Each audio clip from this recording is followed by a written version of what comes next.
Market is holding stable. Let's bring on board Adrian Mowat, emerging market equity strategist. He joins us on the show right now to talk about his take on the markets, India and the globe at large. Adrian, morning. Pleasure having you on the show. Thanks so much for joining in today. Morning.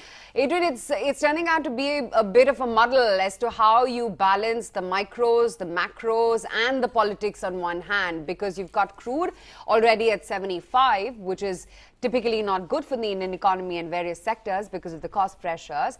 And then you've got the currency as well, the Indian rupee, which has weakened all the way to its 2017 lows. You've got politics. Soon on May 15th, we'll have one of the critical state election outcome coming in by. Though the only saving grace is micros seem to be turning around. Earnings recovery is well in place. So how is it that you think one should balance out the three legs of the market? Look, I think that there's lots of different factors at work here. So there is a big story, which is that rates are going higher. And in that environment, it is difficult for PE multiples to remain as high as they are in global equity markets. And that will have an influence on the Indian equity market. Let's not forget that there was quite a big move in 10-year bond yields in April some sort of 37 basis points higher. So I think we've got a sort of PE multiple compression going on in global equity markets, and India will be part of that story. Now, India's earnings forecasts still remain quite high by the consensus. Now, I think you've been commenting on the ICICI numbers and the stock sort of moving today. You know, there is a degree of pessimism around maybe some of the financials in India because of, expectations of larger credit costs. But I think broadly, it's still going to be quite a tough environment for equity markets, as we address this higher rate story. Now, add to that a higher oil price, and then markets like India will be more vulnerable to that than perhaps some of the commodity producing markets, some of the Middle East markets, Russia, which would be beneficiaries. I think the saving grace probably for earnings is going to be ongoing rupee weakness. We are, as you know, very close to our 52-week lows or weakest point in the rupee. We're only about 3% away from all-time lows. And I think it's quite possible that we might actually test those in India. But this is, markets, economies acting as they should do, where you use the currency to take some of the pressure off the balance of the economy, and that also will help in terms of boosting earnings. So I think this could be a year where international investors struggle to make money out of India, but local investors do get a modest positive return. In that light, Adrian, the currency tailwind clearly seems to be benefiting one sector, and that is IT. And within IT as well, there are companies and stocks which are sitting at all ends of the curve. There is a TCS which has made it to the $100 billion market cap club. But then there is an HCL Technologies as well, which has had the most unimpressive set. And then there are mid-cap IT companies which have managed to beat the storm and, sort of those niche plays which are really doing well. What is your take on how Indian IT sector should be approached? Look, I think you make a really excellent point there. If you go back to the Indian IT story of the 1990s, early 2000s, it was a very broad story about the competitive edge that India had in outsourcing, its ability to provide very well-educated graduates to help develop IT systems. For the last couple of years, that model has been challenged. It's been challenged by many different factors, whether that's cloud computing, AI, etc. And so now we've got a story, as we've seen, let's say, in the software industry in the United States for a long period of time, where there'll be a few companies that get it right. And so it becomes very much a sort of stock selection story rather than a broad sector call that you might have enjoyed a decade or so ago. I would say that the movement in the currency has a broader benefit beyond just the IT sector. It will help the pharmaceutical sector. It's very important for companies like Tata Motors, where a lot of their earnings come from outside India. And if you remember the period of rupee weakness that we saw, coming out of the taper tantrum in 2013, which continued for a while, Indian earnings did pretty well because the export share of the Indian equity market is often underestimated by investors. Right. Adrian, I just wanted to ask you that, you were, of course, quite active when the taper tantrum happened, when the rates started to go up and, emerging markets like India saw excessive outflows. This time around, rates went up, crude is going up, but outflows are not that panicky, or markets are not in a panicky mode. Any particular reason why you see this change in the last 5 years? Yes, so I think the taper tantrum, prior to that, there was a huge amount of enthusiasm for emerging market credit. If you recall that before the May announcement in 2013 by the Fed, those minutes that talked about tapering, you had in early February the Bank of Japan under Kuroda stating that they would start their QQE, which was taken as a signal to buy huge amounts of EM fixed income. So positioning was extremely bullish when you got the shock of the taper tantrum. I think we now have a situation where higher rates are well flagged, as is discussions about the end of QE in Europe and Japan. So I think positioning is better, as is the fact that we don't have the surprise of reading minutes that contain the word tapering. Right. Just in terms of global emerging market flows, do you think flows in emerging markets will now be focused towards commodity producing nations now that some of these commodities are sustainably above their averages that people were saying would not be sustained? Look, I think that's already evident in the year-to-date performance. You've got countries like Colombia top of the EM ranks. And so Brazil's also doing very well. The reason Russia is not doing as well is there is confusion about what sanctions mean for investors in Russia.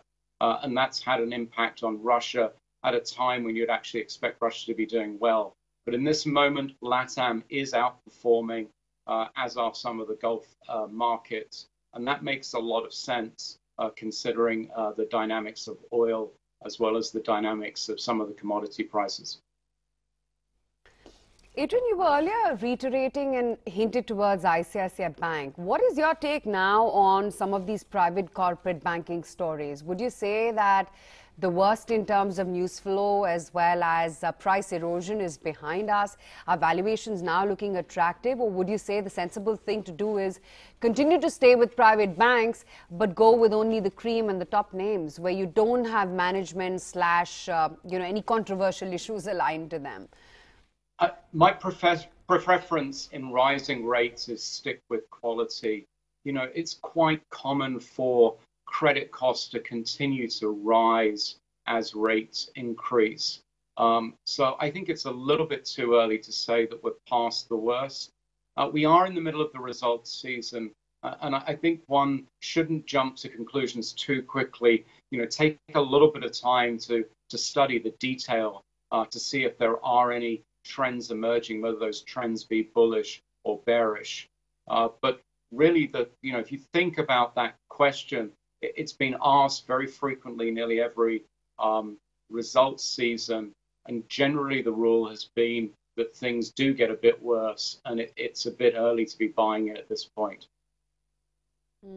Is that the same story with PSU banks as well, Adrian?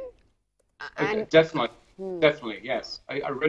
I do think it is, and I think you've got a global economy that was very, very strong in 2017, first quarter 2018 strong. But if we project how the global economy feels in 2019, you've got a pretty tough base. The Fed will have been raising rates. You can debate by how much, so they don't have a lag slowing effect. You've got to have very unnecessary fiscal stimulus going on in the United States at the moment. That fiscal stimulus boosts this year's growth, but it could result in a fiscal drag next year, particularly if you get a change in Congress, which results in the Democrats having the majority. And then I think you'll have an opposite to the fiscal stimulus that we've seen through the tax cuts. The data coming out of Europe is less enthusiastic, has less momentum to it. And I do think in China, there is some evidence of a tightening. I think the tightening in monetary conditions really reflects some regulatory moves. You will have seen H&A Group and Bang all being investigated, requiring to deleverage. I think there's a broad sense in China that the policy focus is less on growth and more on financial market stability. I'm very much of the view that the reason that equity markets have been so volatile since late January is that the outlook for 2019 is far more uncertain and could be a more significant slowdown relative to current forecasts. Right. You mentioned about earnings estimates for a country like India still being high. What is the sort of growth estimate that you would look at considering the current environment? Well, I was looking through the consensus numbers, so you're sort of 7 to 7.5%. I have to say if this is for GDP growth, we're still in the very high teens for earnings growth going into FY19, we have had, unfortunately, an experience in India where the earnings numbers have generally disappointed. It was true, though, that you had a very easy base if you think about the impact of demonetization, these types of events that helped your base, which have boosted the more recent year-over-year numbers. But I'd be quite skeptical if Indian corporates, unless we see significant currency weakness, could actually generate mid-teen earnings growth in aggregate for the whole index. Right. In terms of earnings, what do you think it will be led by? You said that one should stick to quality, one should stick to name that's benefit from rupee depreciation. So that's broadly the clutch of 15-20 stocks that you think will deliver earnings? Yeah, so look, I think you could get a story here where the likes of the auto companies with big export exposure, pharma with a good export exposure, IT that are executing well are important drivers of the numbers. And then, we've got the relatively expensive, high-quality private sector banks, which have generated very consistent earnings growth. Clearly, you have to pay up for that earnings growth. Right. In terms of insurance, what's the sense that you get? Some of these names like the new recent insurance companies, can they do what a private bank has done in the insurance sector? Yes, they can. Typically, you wouldn't look at insurance companies based upon earnings when they're in a high growth environment. So we're going to look at the increase in the embedded value, how many fresh premiums they're writing. Because often when you write new policies in an insurance company, you may account in a very conservative way, which could result in limited earnings growth, even though the underlying business is growing quite rapidly. It would have to talk about aviation because that really is becoming a proxy to urban consumption, if I can call it that. The fact that from the start of the year to now, you've seen just such strong passenger, low traffic data come in month after month. But having said that, it's a very divergent trend that you're seeing within aviation stocks. You've got a Jet Airways, which is an underperformer year to date, a SpiceJet, which has turned flat, and there has only been one which has the largest market share within the Indian aviation space, which is Interglobe Aviation, that's Indigo, which has had the biggest move.